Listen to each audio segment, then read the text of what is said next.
एक बार हमारे साथ फिर जुड़ चुके हैं साइनिंग झिरका चैनल पर। इन चैनलों पर कंटिन्यू हमारी वीडियो मिलती रहेंगी जो नॉलेजेबल हैं। आज हमारे साथ कुछ सर जुड़ चुके हैं जो हमारे कुछ सवालों का जवाब देंगे।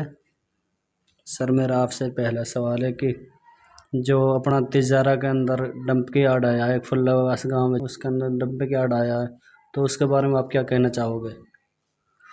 सर, जैसा कि आप डंपिंग यार्ड के बारे में बात कर लेते हैं। जी डंपिंग यार्ड, पहली बात तो पता होना चाहिए कि क्या चीज़। जी डंपिंग यार्ड बोलते हैं सर किसी भी सिटी या और पास की जितनी भी सिटियाँ उन सभी का कचरा इकट्ठा होना, जहाँ पे इकट्ठा किया जाता है उसको डंपिंग यार्ड बोलते हैं। और जैसा कि तिजारा का गांव है फुल्लेबास, उसके अंदर ये आया है डंपिंग यार्ड।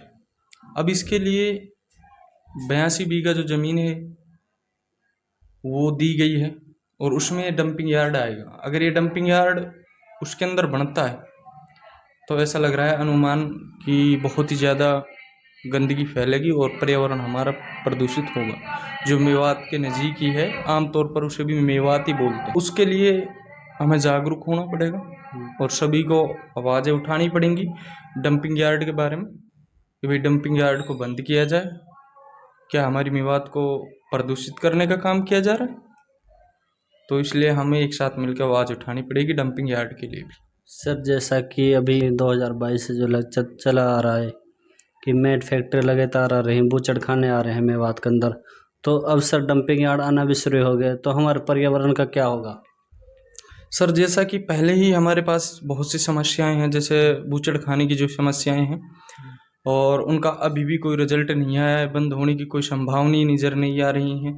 ऊपर से उनसे ही पहले हम बहुत ज़्यादा परेशान थे और अब ये जो डंपिंग यार्ड आ रहे हैं इनसे बहुत ज़्यादा परेशान हो जाएंगे और आने वाले भविष्य में हमें बहुत सी खतरा, बहुत सी बीमारियों का सामना करना पड़ेगा, क्योंकि डंपिंग यार्ड से बहुत ज़्यादा मच्छर माखियाँ पैदा हो जाएंगी, जो जहरीली गैसें हैं वो भी पैदा होंगी और जो हमारे पर्यावरण में मिलकर हमारे श्वास द्वारा हमारे शरीर के अंदर जाएंगी और उससे हमें बीमार होने की पूरी खतरा है।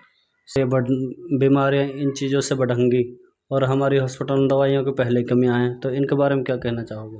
पहले भी सर हम बता चुके हैं कि हमारी जो सरकारी हॉस्पिटल्स हैं उनके अंदर काफ़ी सुविधाएं कम हैं और ऊपर से ये बीमारी घर हमारे मेवात क्षेत्र के अंदर लगातार आ रहे हैं, चाहे वो बूचड़ खाने के रूप में हो चाहे डंपिंग यार्ड के रूप में हो। अब सरकार ने जैसे डंपिंग यार्ड यहाँ लागू की है तो यहाँ सभी जो कोड पास की सिटियाँ हैं उन सभी का कूड़ा कचरा डंपिंग यार्ड तिजारा का जो गाँव है फुल्लेबास उसी के अंदर आएगा। जैसा कि सर आप सोना जाते होगे तो सोना में एक साइड में डंपिंग यार्ड है, वहाँ हम देखते हैं कितना कूड़ा कचरा पड़ा होता है। वहाँ का जो पर्यावरण है वो बहुत ही ज़्यादा प्रदूषित है, वहाँ बिना मास्क लगाए आप निकल नहीं सकते। तो अगर यहाँ भी ऐसा डंपिंग यार्ड बन जाता है, आज एक बन रहा है कल को 2 और बन जाएंगे, तो हमें बहुत ही ज़्यादा परेशानी का सामना करना पड़ेगा और अगर ऐसा ही चलता रहा तो मेवात को बीमारियों से घिराव चारों ओर से हो रहा है।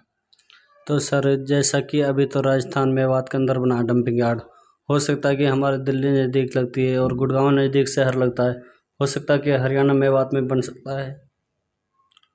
बिल्कुल सर, आज अगर राजस्थान में बनाए तो कल को ये हमारे यहाँ भी बनेगा, क्योंकि ये कह नहीं सकते सर एक साजिश है कि इस मेवात के पर्यावरण को प्रदूषित करने की या साजिश है या मेवात को परिपूर्ण रूप से बर्बाद करने की साजिश है या मेवात के लोगों को बाहर निकालने की साजिश है, ऐसा हम कह नहीं सकते।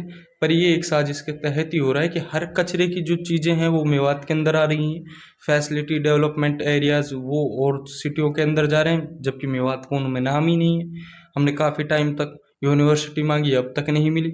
हमने बूचड़ खाने नहीं मांगे, डंपिंग यार्ड नहीं मांगी, जिन चीज़ों को हम नहीं मांग रहे वो चीज़ें हमें मिल रही हैं और उनसे हमें नुकसान है। बस आपके चैनल के माध्यम से मेवात की जनता से यही कहना चाहते हैं कि जो ये बूचड़ खाने, डंपिंग यार्ड, जितनी भी हमारे पर्यावरण को प्रदूषित करने वाली चीज़ें हमारी मेवात के अंदर आ रही हैं, इनका बाइकआउट करो और इनके लिए विरोध करो और ज़मीनी स्तर से लेकर ऊपर तक एसडीएम तक, सीएम तक जाने की कोशिश करें। आज गाँवों में करो, कल सड़कों पे उतरो, फिर अपनी सिटियों के अंदर जाओ। आज अगर हमने इनका विरोध नहीं किया तो कल हमें भारी मात्रा में खतरा का सामना करना पड़ेगा। तो सर, हमारे मेवात की जनता, कुछ नेता ये करते हैं कि कुछ ज्ञापन वगैरह सौंप देते हैं, फिर बात को ठंडे बस्ते में डाल दिया जाता है, तो उससे निपटने के लिए क्या करना चाहिए? जब तक रिजल्ट नहीं आता, जब तक आप ज्ञापनों के भरोसे बैठे मत रहो, लगातार विरोध करते रहो। और विरोध करना ही हमारी सबसे बड़ी शक्ति है।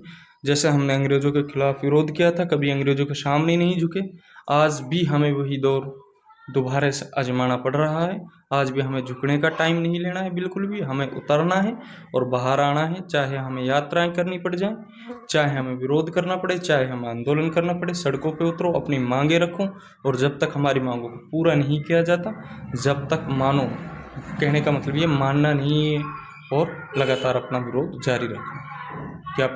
ज्ञापन सौंपने से कुछ नहीं होता, ये सब एक फिजूल की सी बातें हैं और इनमें हम टाइम वेस्ट कर रहे हैं। कुछ समय के लिए हमारी जो नज़रें हैं उनको वहाँ से हटा के दूसरी तरफ कर दिया जाता है और हमें दिलासा ही दिया जाता है खाली कि आपको ज्ञापन सौंप दिया गया है, आपका जल्द ही काम हो जाएगा। थैंक यू सर, आपका बहुत बहुत शुक्रिया।